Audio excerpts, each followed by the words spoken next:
Esta é a igreja mais antiga e venerada do mundo. Mesmo assim, tentaram explodi-la. Estou na basílica que por séculos foi considerada a igreja mais importante de Roma, aliás, de toda a cristandade ocidental, São João de Latrão. Esta igreja foi fundada por Constantino o Grande no ano 314.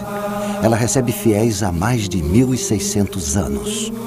Até que em 1993, na nossa década, uma bomba explodiu, danificando gravemente a antiga basílica, uma bomba plantada por terroristas. Eu sou Edmund Purdon. Na próxima hora, estaremos analisando a relação entre acontecimentos mundanos e os 7 sinais do retorno de Cristo, tais como se vê no Antigo e no Novo Testamento da Bíblia. Estamos nos aproximando da contagem regressiva para o ano 2000. Muitas pessoas vivendo sob o calendário gregoriano veem uma relação entre os terríveis acontecimentos dos anos 90 e o novo milênio, que agora já está batendo à nossa porta. Milhões de fiéis veem o terrorismo, a queda moral e as catástrofes naturais que tanto marcam esta década como indícios que apontam para a segunda vinda de Jesus Cristo.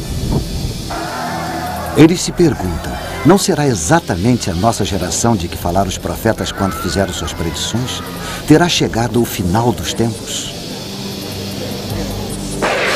Milhões acreditam que deverá acontecer uma série de eventos antes que Cristo retorne para este mundo. A Bíblia prevê 7 acontecimentos solenes que anunciarão a segunda vinda de Cristo.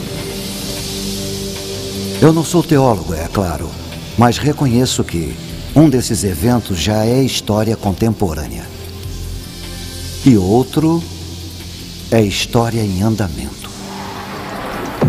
O primeiro evento, ou sinal, é o maior retorno ao lar da história humana e o mais sangrento. O retorno à terra sagrada do povo judeu, uma promessa bíblica cumprida em nosso século. O segundo é a fusão da Europa Ocidental numa superpotência sem precedentes, uma união que está sendo feita nesse exato momento. O terceiro é a ascensão de um ditador cujas monstruosidades podem superar até mesmo as de Adolf Hitler. O quarto é o predomínio mundial de uma nova religião, cuja divindade será Satanás, o anticristo e o falso profeta, a profana trindade. O quinto é a construção de um terceiro templo de Jerusalém, num local onde hoje existe um dos santuários mais sagrados do Islã. Um local que os muçulmanos prometeram proteger com o próprio sangue. O sexto é a invasão de Israel por exércitos cruéis do norte, que não serão derrotados por forças militares, mas pelo catastrófico poder da natureza de uma magnitude jamais vista. E finalmente a batalha mais sangrenta, a mais destrutiva jamais travada por seres humanos, o Armagedon. Mensagens espirituais para o próximo milênio. Os 7 sinais do retorno de Cristo. Distribuição Mundial Filmes.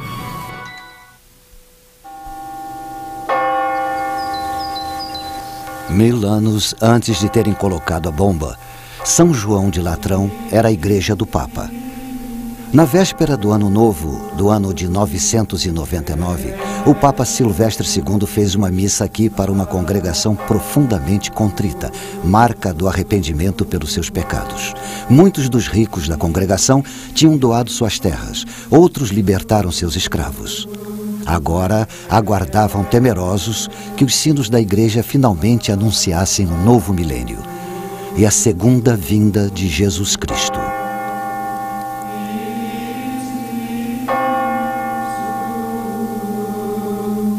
Dobraram os sinos, chegava o ano 1000, mas Cristo não apareceu.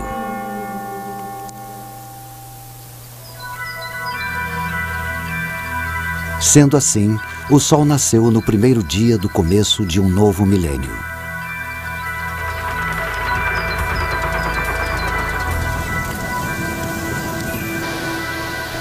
Hoje, O milênio que começou no ano 1000 está chegando ao fim. Algumas pessoas não têm dúvida de que o sino que irá dobrar no ano 2000 anunciará o retorno de Jesus Cristo. As pessoas procuram sinais, explicações para o aumento de tragédias nos anos 90, terremotos repentinos, vulcões lançando nas alturas jatos de lava incandescente e vapor, escuridão de dia, furacões terríveis e frequentes, assassinatos, terrorismo que nem o governo mais poderoso do mundo parece capaz de evitar, a carnificina da guerra e a ameaça da AIDS. Estará nosso planeta como um peão parando de girar? As pessoas querem respostas e procuram no estudo das auras, na propriedade dos cristais, no tarô, em mapas e mais mapas astrológicos. Os cristãos afirmam que não é preciso olhar para as estrelas. Eles sustentam que estão vendo sinais claros da volta iminente de Cristo, apesar de admitirem que não sabem exatamente quando isso vai acontecer. Eles não afirmam que conseguem ler a mente divina. Este livro, que está em todas as gavetas da maioria dos hotéis, foi traduzido para praticamente todas as línguas do mundo. Cerca de 25% de tudo que está escrito na Bíblia são profecias. Existem dezenas de profecias falando da vinda de Cristo para o nosso mundo, mas existem centenas de promessas falando da segunda vinda de Cristo. Algumas profecias descrevem os tempos em que nós vivemos. Nação se voltará contra nação e reino contra reino. Haverá grandes terremotos, fome e pestes, e acontecimentos terríveis e grandes sinais dos céus. Muitas das profecias da Bíblia se cumpriram séculos atrás. Algumas estão se cumprindo hoje, na nossa época. E existem outras, como a fúria de Deus descendo sobre a terra, que esperamos que só aconteçam no futuro distante. Com a chegada do novo milênio, muitos cristãos se perguntam: será que essas profecias vão todas acontecer nos nossos dias? Vamos nos aprofundar o máximo possível nessas profecias. Veremos que, como as 7 velas de um menorá, elas nos dão 7 sinais para o retorno de Jesus Cristo.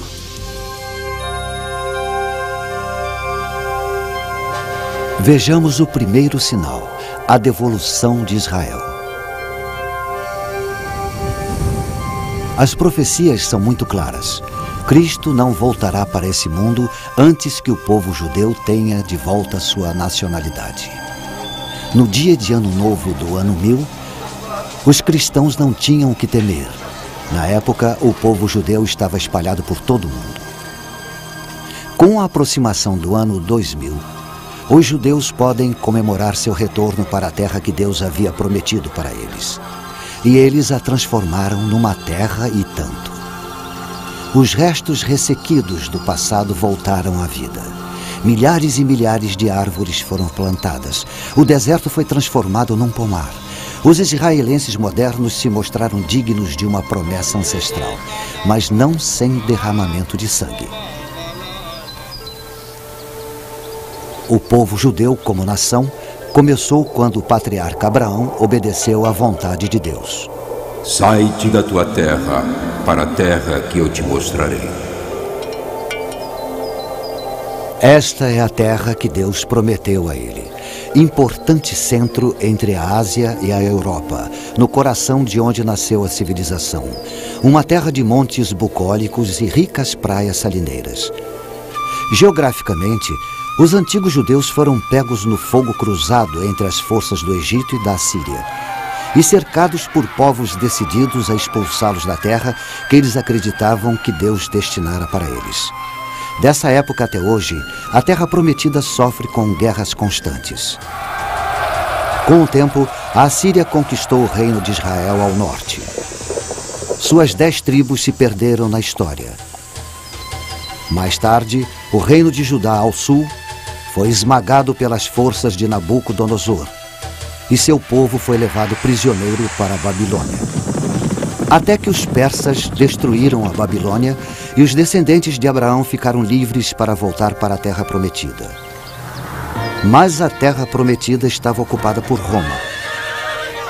Roma construiu cidades, Roma construiu termas, Roma construiu anfiteatros e Roma trouxe seus deuses. O jugo romano era mais pesado do que os judeus podiam carregar. Eles se rebelaram e foi um levante que a poderosa Roma levou quase 4 anos para neutralizar. Enfim, a fúria de Roma se abateu sobre Israel com violência. Houve uma explosão de judeus em fuga que atingiu todos os cantos conhecidos do planeta. Em seu exílio, eles confiaram na promessa feita pelos profetas. Assim diz o Senhor dos Exércitos: Eis que salvarei o meu povo, tirando-o da terra do Oriente e do Ocidente. E os trarei, e eles habitarão no meio de Jerusalém. Eles serão o meu povo. Mas Jerusalém caiu nas mãos de forças muçulmanas que trouxeram o Islã. Durante séculos, a terra chamada Palestina fez parte do Império Turco-Otomano, até que os turcos foram derrotados na Primeira Guerra Mundial. Isso permitiu o retorno de alguns judeus para sua terra original. Até que nos anos 30, da Alemanha nazista chegaram ondas de ódio aos judeus, que obscureceram as perseguições do passado. Os judeus foram marcados com estrelas amarelas. As lojas judias foram destruídas, sinagogas foram incendiadas, algumas vezes com a congregação dentro. Aos milhões, os judeus foram levados para campos de concentração num programa que visava a extinção do povo judeu de uma vez por todas. Explode a Segunda Guerra Mundial. Depois da derrota da Alemanha, os judeus sobreviventes do Holocausto foram para as costas de sua antiga terra natal para serem rechaçados em seguida. Então, depois de 9 meses de discussão, as Nações Unidas votaram pela divisão da Palestina no Estado árabe e no outro judeu. Em 14 de maio de 1948, nasceu o novo Estado de Israel. E com ele, o primeiro sinal do retorno de Cristo. As pessoas dançaram nas ruas. Elas vieram cantando. Judeus tão diferentes entre si como Marrocos é diferente de Manhattan. Judeus dos casbás e dos bazares, dos bairros de alfaiates de Nova York, dos esconderijos em Amsterdã, da Inglaterra e da Suíça, do refúgio na Suécia, da Índia e Etiópia, do Iêmen e Detroit. Eles possuíam um laço de união bíblico com uma terra que a maioria nunca tinha visto. Também designarei lugar para Israel e o plantarei ali, para que habite no seu lugar e não mais seja perturbado. Estas palavras do profeta Amós foram ditas há cerca de 2.700 anos. A devolução de Israel para o mundo parecia um sonho impossível, mas uma por uma as barreiras que impediam foram afastadas. Pelas mãos de Deus, muitos acreditam. Este sinal surgiu em nossa época. Quantos mais se seguirão?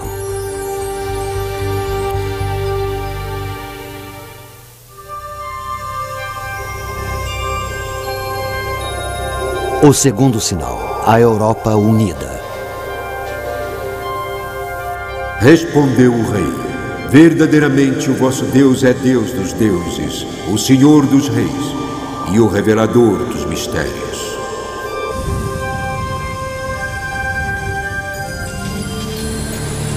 No passado, esta cidade Roma foi a maior capital do mundo antigo. Hoje, Roma ainda é capital.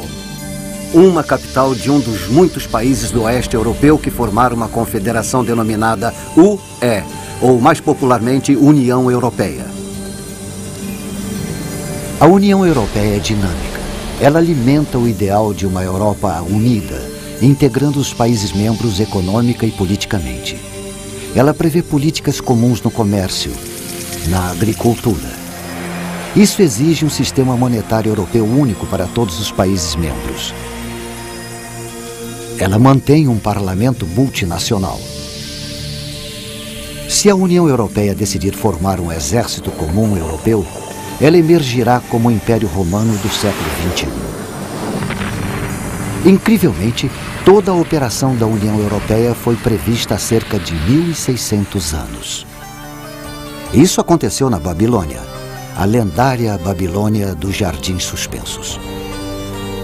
O rei Nabucodonosor teve um terrível pesadelo e mandou chamar um visionário judeu chamado Daniel para que o acalmasse. Daniel disse para ele: Ó rei, subiram os teus pensamentos sobre o que viria no futuro.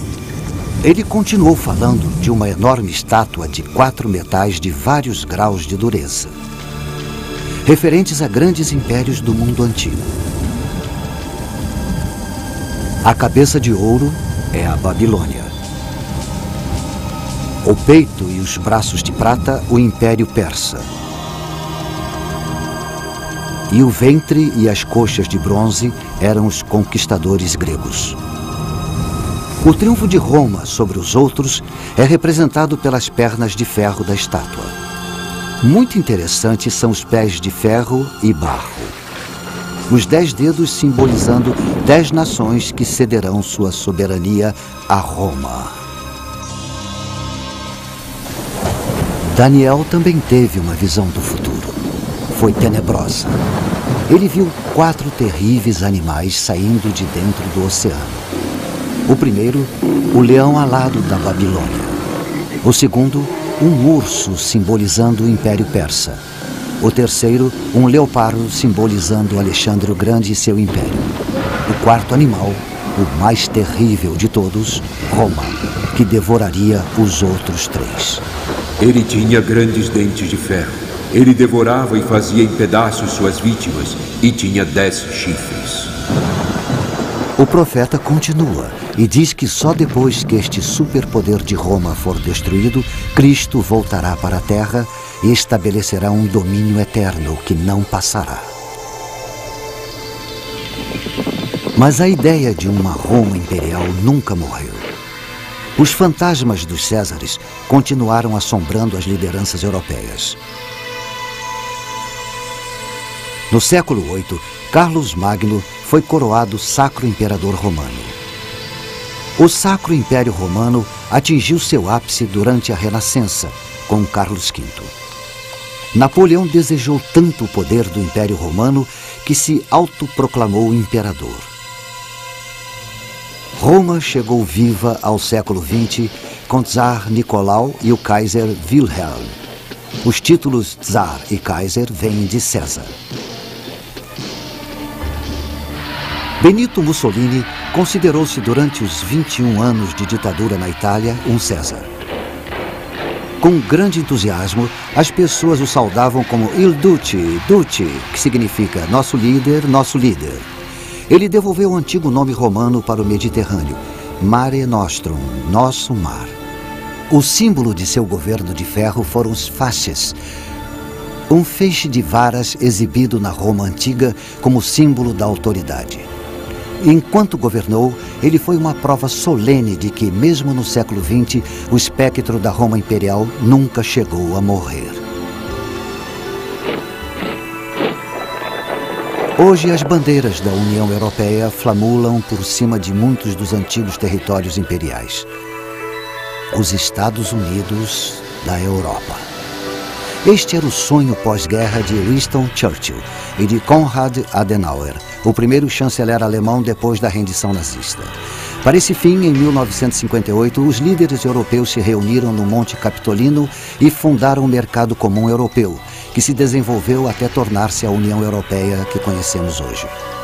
Se a União Europeia for de fato a coalizão de 10 países prevista pelo profeta Daniel, ela irá se tornar uma superpotência política. Industrialmente, ela será uma das potências mais produtivas da Terra.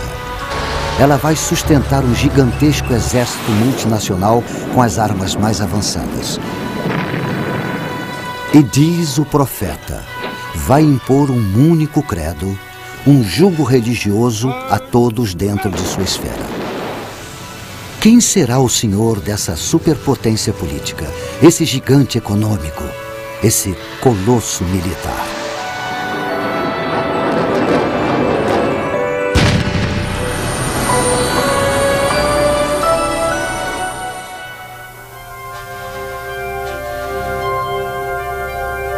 O terceiro sinal é a vinda do anticristo. E eis que entre eles subiu outro chifre, pequeno, diante do qual 3 dos primeiros chifres foram arrancados. E eis que neste chifre havia olhos como os de um homem, e uma boca que falava grandes coisas.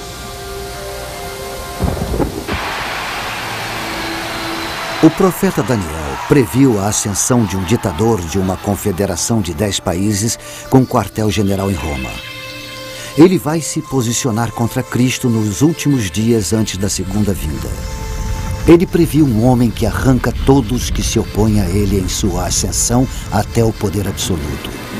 Seus olhos, os olhos de um homem, demonstram aguda inteligência, e sua boca, que fala grandes coisas, prediz um orador de grande autoridade. Um orador carismático que hipnotiza a massa de seguidores. Para ele, as pessoas entregam tudo: sua vontade, sua lealdade, seu amor, sua liberdade, sua própria alma. Estão convencidas de que ele é o Salvador. Num mundo de guerras sangrentas, ele acena com a paz. Num mundo tomado pelo terrorismo, ele estabelece a ordem. Ele estabiliza economias abaladas. Ele unifica seus seguidores numa nova ordem mundial. Nesse mundo de sofrimento, o nosso mundo, parecerá que é um enviado dos céus. Nada estaria mais distante da realidade. Ele é o anticristo enviado de Satanás. Soberano de rosto duro. Senhor da intriga, que irá ter sucesso em tudo que fizer. Se a profecia estiver certa, é possível que o anticristo já se encontre entre nós. Temos várias razões para acreditar que será europeu. Eu ou você já podemos ter esbarrado nele na rua de alguma cidade. Ou ter sentado ao lado dele num avião. Ou sentado no mesmo banco de praça em Paris. Para milhões de cristãos, ele é o inimigo. Em sua luta pelo poder, ele vai acumular cada vez maior apoio popular. E por que não? Para as multidões profanas do Ocidente que estão cansadas das guerras seguidas e intermináveis. De rivalidades entre grupos e massacres. Cansados de limpezas étnicas, da chaga das drogas, do crescente terrorismo, cansados da aparente falta de sentido da vida. Toda uma geração de jovens vai ver nele um ideal de vida, pela disciplina, ansiosos por viverem pelo ideal dele e morrerem por esse ideal. Os fiéis têm certeza de que ele vai conquistar o poder absoluto sobre todos os homens, mulheres e crianças dentro da confederação de 10 países, do início até o fim. Ele vai decidir quem deve nascer e quem deverá ser abortado. Em quem se deve investir e quem deve ser bucha de canhão. Porque sua insinuante plataforma de paz um dia irá se tornar um trampolim para a guerra. Ele vai decidir quem dentre os velhos deverá ser eliminado depois de não ser mais útil. E não vai tolerar discordância nem discussão. Para compreender toda a sedução e o enorme poder do anticristo, podemos nos voltar para o passado, para a triste primeira metade do século XX. Adolf Hitler oferece uma visão plausível do que podemos esperar do anticristo. Realmente, quando Hitler estava no poder, havia quem acreditasse que ele era de fato o anticristo. Isso é compreensível se estudarmos o rosto de Hitler. É claramente o mesmo do rei de rosto duro, previsto pelo profeta Daniel. Hitler, com certeza, foi um mestre da intriga. E os olhos? Astúcia, aguda inteligência. E quanto ao que Daniel disse sobre um ditador com uma boca que dirá grandes coisas, Hitler foi um enfeitiçador. Mediante uma série de comícios públicos planejados e sua própria oratória hipnótica, Hitler se tornou o líder supremo da Alemanha. Ele dizia que só queria devolver à Alemanha seu lugar correto entre as nações do mundo pacificamente. Um arauto da paz. Os cristãos acreditam que é assim que o anticristo vai se apresentar em sua subida ao poder. Se anexasse a Europa a seu terceiro Reich, Hitler seria o senhor de praticamente todas as colônias europeias mais importantes do Império Romano. Era apenas uma questão de mudar sua capital de Berlim para a própria Roma. Mas Britânia, a Grã-Bretanha, recusou-se e o rechaçou. Quando a Segunda Guerra Mundial se voltou contra ele, pareceu menos provável que Hitler pudesse ser o anticristo da profecia. Mesmo assim, Adolf Hitler é o mais próximo que podemos pensar para entender a ideia cristã de um anticristo. Como Hitler, ele irá hipnotizar as massas para depois escravizá-las. O Reich de 1000 anos de Hitler durou menos de 12 anos. Durante esse tempo, entretanto, o domínio que Hitler exerceu sobre os povos e países foi assombroso. Mesmo assim, pelos padrões de hoje, as ferramentas de que ele dispunha para exercer seu controle eram primitivas. Não havia o uso da eletrônica que temos hoje. O ditador profetizado, o anticristo, vai ser um Hitler moderno. Mas diferente de Hitler, todos os espantosos avanços da tecnologia eletrônica estarão à sua disposição. Enormes redes midiáticas e meios eletrônicos de lavagem cerebral estarão a seu serviço. As armas mais destrutivas estarão sob seu comando. E ele vai programar a humanidade para servi-lo.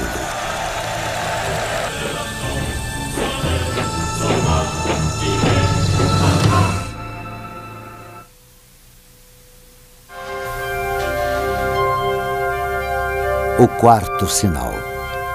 Uma nova religião mundial. Também vi uma de suas cabeças como se fora ferida de morte, mas a sua ferida mortal foi curada. As últimas décadas desse milênio já assistiram a um sem número de assassinos e quase assassinos de chefes de Estado. O atentado contra a vida do presidente Ronald Reagan. O presidente foi ferido e sobreviveu, mas tentativas em outros líderes foram bem-sucedidas. O premier egípcio Anwar al-Sadat, Indira Gandhi, primeira-ministra da República da Índia, Yitzhak Rabin, de Israel. Os cristãos se assombram com o assassinato do anticristo, descrito no último livro da Bíblia, o das Revelações ou o Apocalipse. Ele será ferido. É o que a profecia nos diz, mortalmente ferido. Depois, como por milagre, ficará curado. De certo modo, ele vence a morte. Talvez em descarada zombaria, a morte e ressurreição de Jesus Cristo. As Escrituras nos dizem: toda a terra se maravilhou, seguindo a besta. Então, esse ditador, o anticristo, irá se autoproclamar um Deus na terra. O mundo já assistiu a algo semelhante.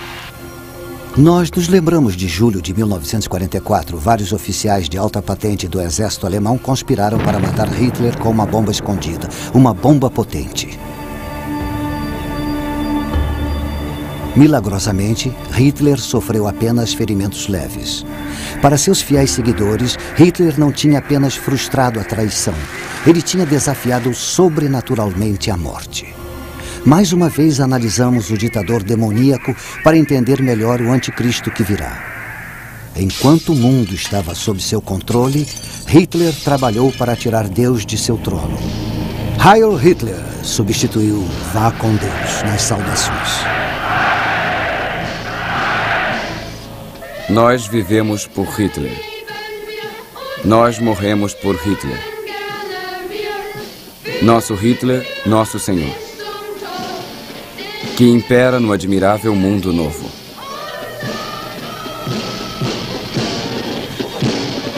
Os rituais cristãos foram aniquilados quando não substituídos pela ostentação pagã. O lugar de honra das Sagradas Escrituras foi ocupado pela autobiografia de Hitler, Mein Kampf. O culto a Hitler alcançou seu ápice no fervor da SS, a elite militar do Führer. As unidades SS cumpriram suas ordens desumanas sob a efígie da Caveira da Morte. O filho pequeno de um membro da SS foi batizado numa cerimônia que abertamente zombava do ritual cristão do batismo. Embrulhada numa manta de suásticas, a criança foi batizada num altar que tinha o retrato de Hitler no lugar da cruz. Como o escritor inglês Clive James observa, nem todos nessa era mundana estamos dispostos a aceitar que Satanás visitou a Terra na forma de Hitler e recrutou um exército de pecadores. E vi subir da terra outra besta. E tinha 2 chifres semelhantes aos de um cordeiro e falava como dragão. Também exercia toda a autoridade da primeira besta na sua presença e fazia que a terra e os que nela habitavam adorassem a primeira besta, cuja ferida mortal fora curada. A vinda de uma outra foi profetizada, um falso profeta que vai incentivar todos os povos a adorar o ditador mundial.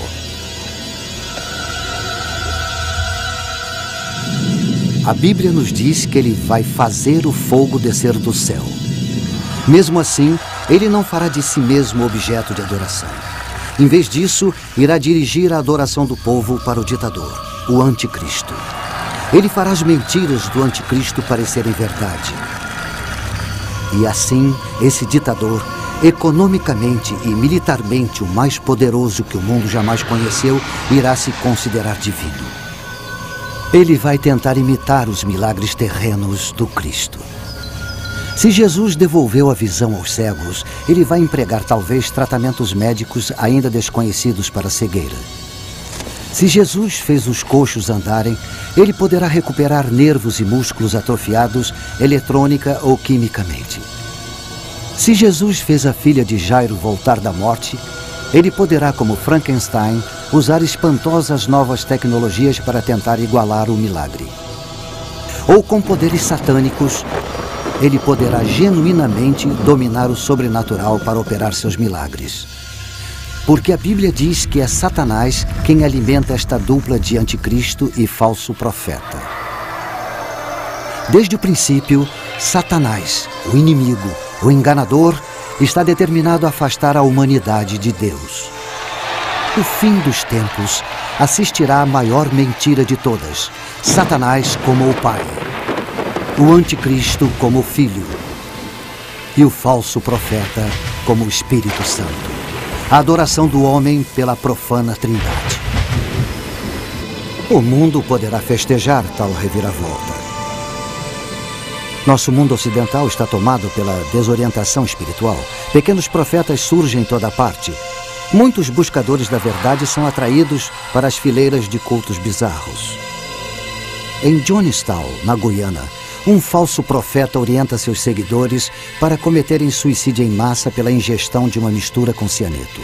800 homens, mulheres e crianças caminham para a própria morte.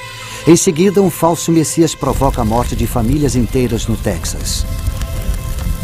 Na Suíça e no Canadá, mais de 50 membros da Ordem do Templo Solar, trajados em vestes cerimoniais, ou tiram suas próprias vidas ou são assassinados por seus companheiros de culto. Os seguidores de outro falso profeta, uma autoproclamada reencarnação de Cristo e Buda, soltam um gás letal no metrô de Tóquio na hora do rush.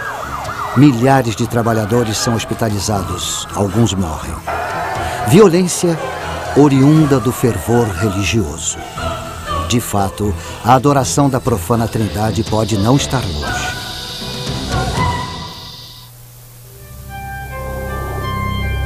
O quinto sinal. A reconstrução do templo.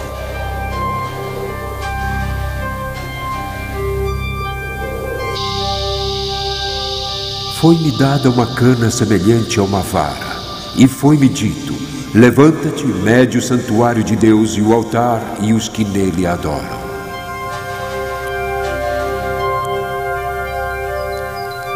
Jerusalém dourada, a cidade de Deus. Seu solo pisado pelos pés dos conquistadores, assírios e babilônios, gregos e romanos, sarracenos e otomanos. Suas portas, os sagrados portais dos peregrinos, judeus, cristãos, muçulmanos. Seu nome significa paz. Sua história, conflito. Mesmo assim, ela é a cidade onde quase todo ser humano sente o desejo de estar.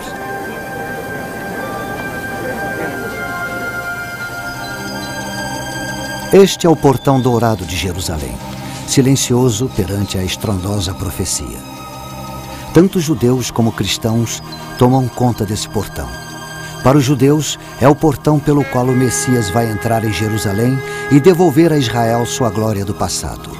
Para os cristãos, é o portão pelo qual Jesus Cristo vai reentrar na sua cidade.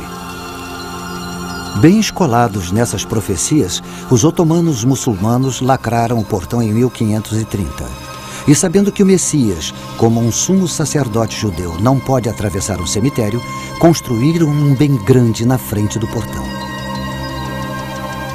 Esta é a coroa de Jerusalém, o Templo do Monte, o Monte Bíblico de Moriá e o centro da fé judaica.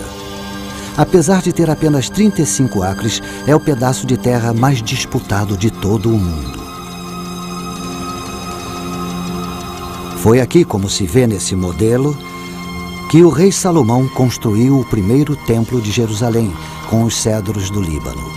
Mas ele foi destruído em 586 a.C. por invasores babilônicos.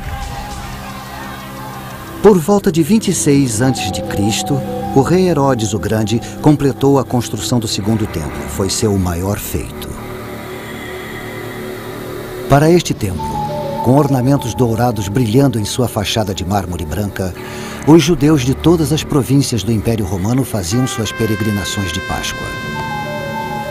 Foi aqui na corte dos gentios que Jesus, em sua fúria, expulsou do templo os mercadores e ambulantes. A tentativa do imperador Calígula de colocar sua efígie gravada no templo enfureceu de tal modo os judeus que eles se revoltaram contra Roma. No início, tiveram êxito. Mas em 70 d.C., as forças romanas dominaram a cidade, queimaram o templo e levaram seus objetos sagrados para Roma como espólio.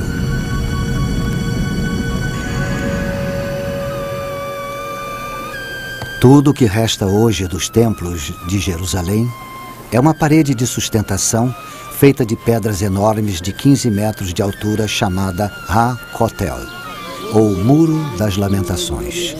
De toda a cultura judaica, este é o local mais sagrado. O que encima o monte do templo hoje é uma maravilha da arquitetura muçulmana. O Kubet es-Sakra, ou Domo de Pedra, é tão sagrado para os seguidores de Maomé quanto o templo era para os filhos de Israel. Ele abriga uma rocha sobre a qual, segundo se diz, o patriarca Abraão preparou o sacrifício de seu filho Isaque. É também a rocha da qual, segundo os muçulmanos, o profeta Maomé ascendeu ao paraíso. Cristãos e judeus estão proibidos de orar no domo ou na linda mesquita de Al-Aqsa, que fica próxima. Mesmo assim, o monte é o único local onde os judeus podem construir um novo e o terceiro templo de Jerusalém. E a reconstrução do templo é fundamental para os judeus mais religiosos. O monte do templo. Tanto judeus como muçulmanos reclamam sua posse. Um antigo representante de Jerusalém chamou esse tipo de conflito de uma bomba relógio de dimensões apocalípticas.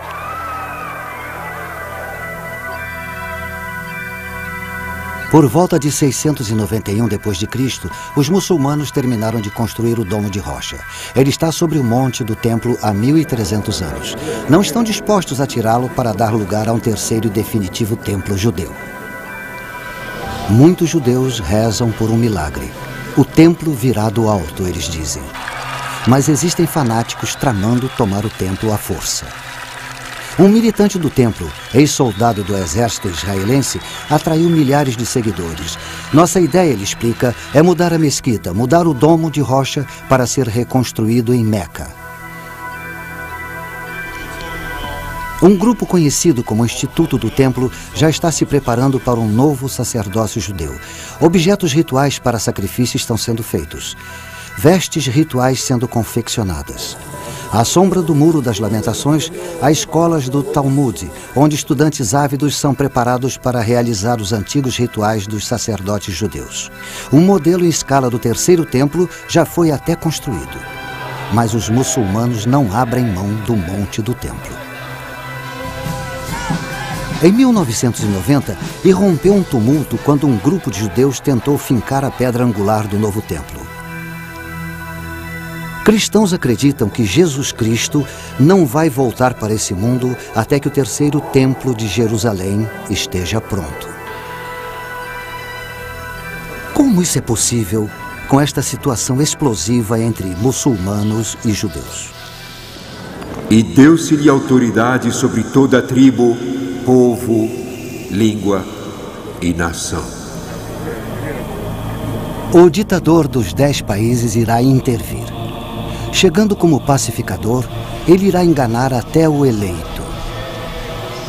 De uma vez por todas, ele irá apaziguar o conflito sobre o Monte do Templo. Não haverá mais discussão. O templo será reconstruído. E os filhos de Israel irão regozijar-se. Ele fez mais que resolver um conflito, eles dirão. Ele cumpriu o pacto que o Senhor Deus fez com Abraão. Mas o festejado ditador tem outros pactos a cumprir. Ele fará um acordo pelo qual irá devolver a Palestina para os israelitas. Este pacto marca o início de um período de 7 anos de tribulação, que só vai terminar com a segunda vinda do Cristo. Ele lhes dizia que fizessem uma imagem à besta que recebera a ferida da espada e vivia.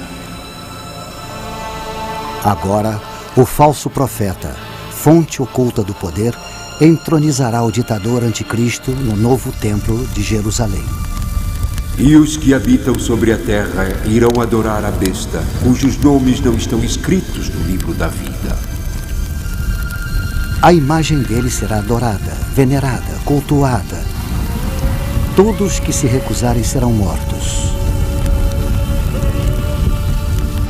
Os israelitas traídos reagirão como seus ancestrais fizeram quando o imperador Calígula tentou pôr sua imagem no templo deles. Vão se revoltar e lutar.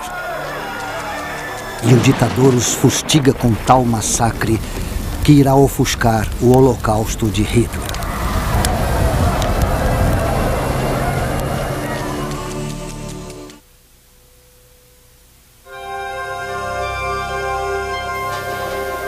O sexto sinal. Uma invasão de Israel pelo norte. Virás do teu lugar no extremo norte, tu e muitos povos contigo, e subirás contra o meu povo Israel como uma nuvem para cobrir a terra.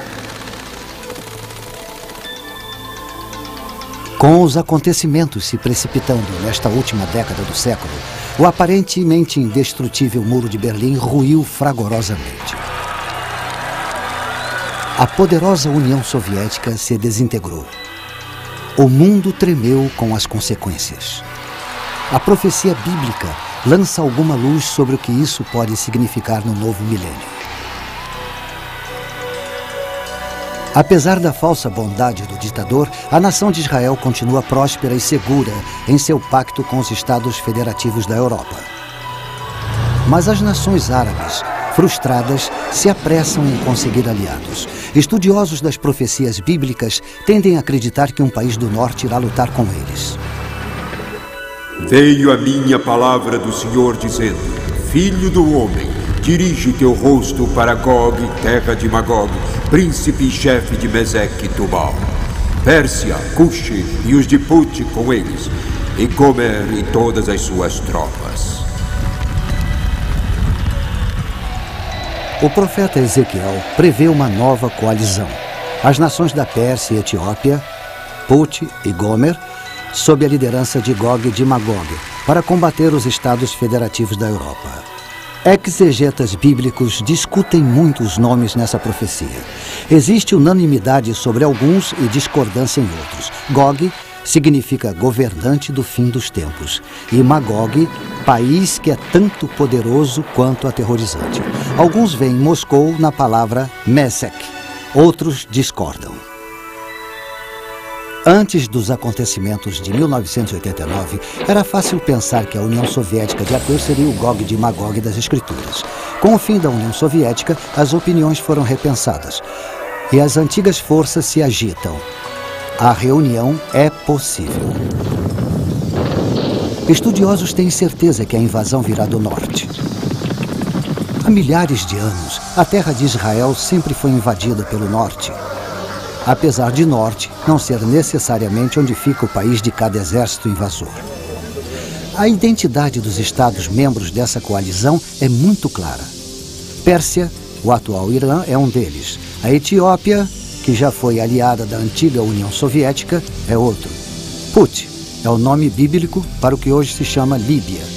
Somente o país chamado Gomer é controverso. Durante décadas, acreditou-se que Gomer era a Alemanha Oriental comunista. Agora que a Alemanha Oriental e Ocidental se uniram, há dúvidas.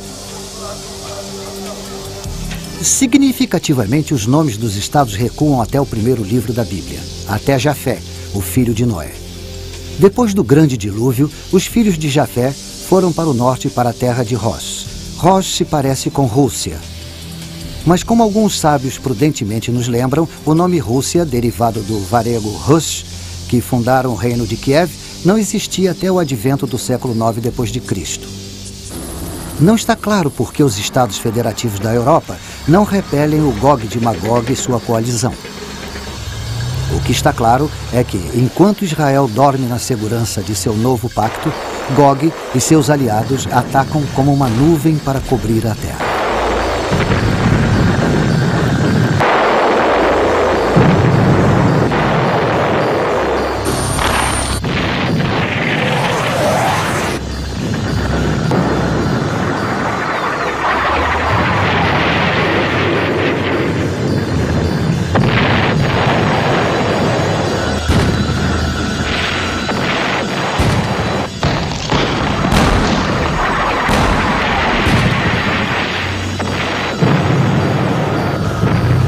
A invasão é um sucesso. Mas os invasores estão confiantes demais. Eles imaginam que já têm o controle de Israel antes de vencer. E chamarei contra ele a espada sobre todos os meus montes. Agora o próprio Senhor Deus mostra sua face ao lado de seu escolhido. Os peixes do mar, as aves do céu, os animais do campo, e todos os répteis que se arrastam sobre a terra, e todos os homens sobre a face da terra, tremerão diante da minha face. E os montes serão deitados abaixo, e os precipícios se desfarão, e todos os muros desabarão por terra.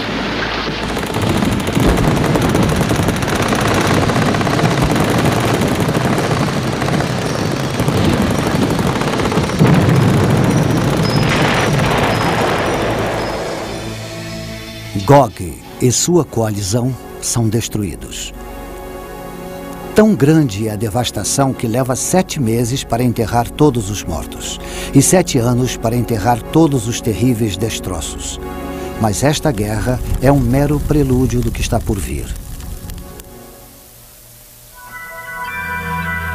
Zacarias, no Antigo Testamento, profetizou que todos os países vão se lançar contra Israel para travar a batalha do Armagedon.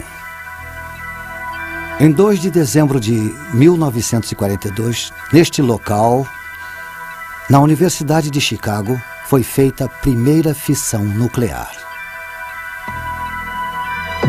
No átimo de segundo desse primeiro clarão atômico, iniciava-se uma nova era.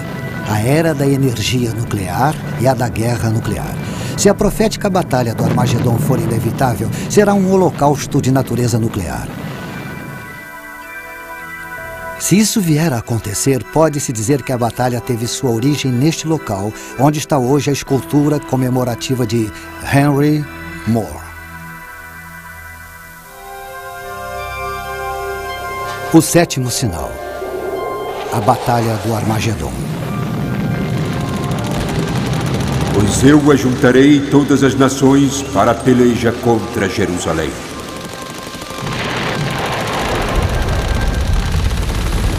Zacarias, do Antigo Testamento, profetizou que todos os países vão lutar contra a terra de Israel para realizar a batalha.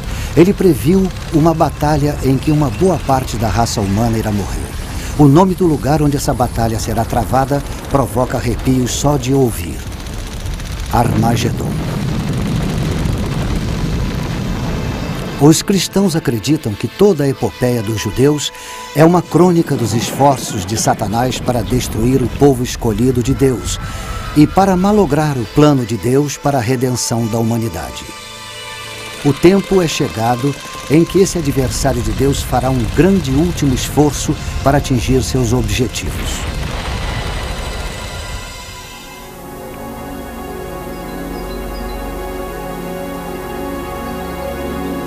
Megido está tranquila agora.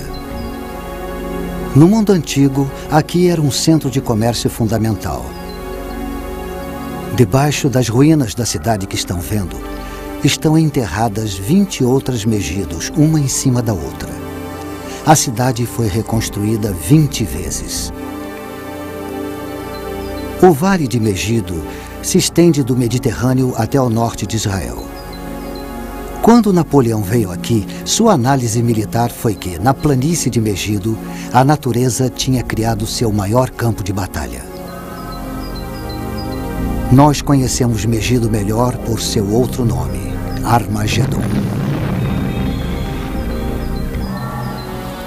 No interior dos gabinetes do ditador dos Estados Federativos da Europa e de seu falso profeta, o adversário de Deus alicia os inimigos do mundo para lutarem nesse amplo vale. Será a última batalha que o ser humano jamais irá travar. Eles virão de todos os cantos do mundo. Mais exércitos virão descendo do norte. Outros exércitos invadirão pelo sul. Chefiados pelo Deus da guerra, o único Deus que o anticristo irá reconhecer além de si mesmo, os Estados Federativos da Europa despacharão suas tropas de elite pelo ocidente, tropas com armas superiores. Mas um exército em número incrivelmente superior vem vindo do Oriente, a leste do Eufrates. Como a profecia diz que o exército terá 200 milhões de homens, é de se suspeitar de uma coalizão das nações asiáticas encabeçada pela China. Do norte, sul, leste e oeste eles vêm, e o confronto é aqui.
E vi o céu aberto, e eis um cavalo branco, cujo cavaleiro chama-se Fiel e Verdadeiro. No manto sobre a sua coxa tem escrito o nome: Rei dos Reis e Senhor dos Senhores. Cristo, que retornou em sua glória, julga as nações ímpias. De sua cidade sagrada, Jerusalém, ele irá reinar triunfante e seu reino será eterno. A profana trindade está esmagada. Satanás foi banido para sempre. Os redimidos da humanidade vivem no êxtase do reino soberano de Deus sobre o universo.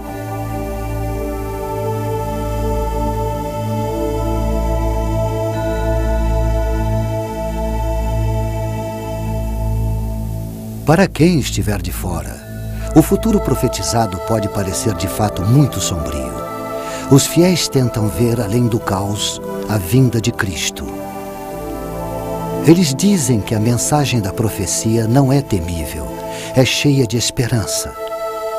E eles se confortam no conselho dado por Jesus quando previu esses acontecimentos.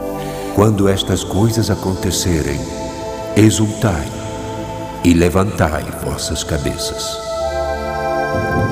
Eis que cedo venho e está comigo a minha recompensa, para retribuir a cada um segundo a sua obra. Eu sou o Alfa e o Ômega, o primeiro e o derradeiro, o princípio e o fim. Sim, eu venho logo.